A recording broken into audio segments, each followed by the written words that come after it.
คณะผู้แทนขั้นสูงนครหลวงเวียงจันทน์เยี่ยมยามสถานทูตสาธารณรัฐประชาธิปไตยประชาชนลาวประจำสาธารณรัฐสังคมนิยมเวียดนามจากนั้นก็ได้เยี่ยมยามแผนกแผ่นผังและสถาปัตยกรรมนครหลวงฮานอยอีกด้วยในวันที่ 13 พฤษภาคม 2026 สหายอาจสว่างทองศรีพันดอนกรรมการศูนย์กลางภาคเลขาคณะภาคประธานสภาประชาชนนครหลวงเวียงจันทน์พร้อมคณะได้เข้าเยี่ยมยามและพบปะกับสหายนางคำเภาเอิญทวันเอกอัครราชทูตลาวประจำสาธารณรัฐสังคมนิยมเวียดนาม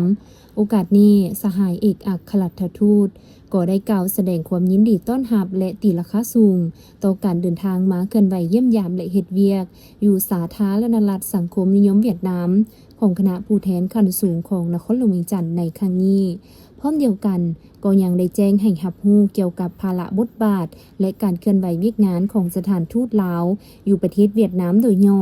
พร้อมทั้งอวยพรให้คณะผู้แทนขั้นสูงนครหลวงเวียงจันทน์ประสบผลสำเร็จในการเคลื่อนไหวเยี่ยมยามและเฮ็ดเวียกอยู่สาธารณรัฐสังคมนิยมเวียดนามและเดินทางกลับคืนประเทศด้วยความสวัสดิภาพ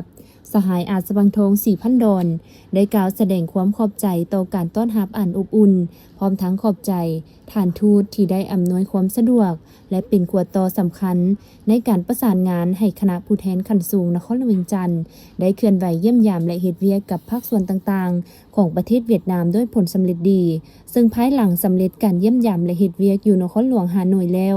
ทางคณะก็จะได้สืบต่อเดินทางเยี่ยมยามและเฮ็ดเวียกอยู่แขวงแข่งหัว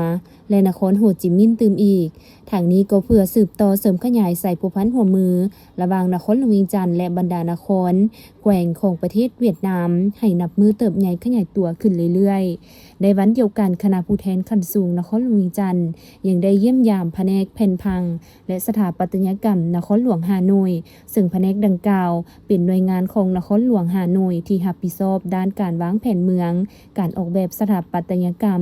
การอนุมัติโครงการก่อสร้าง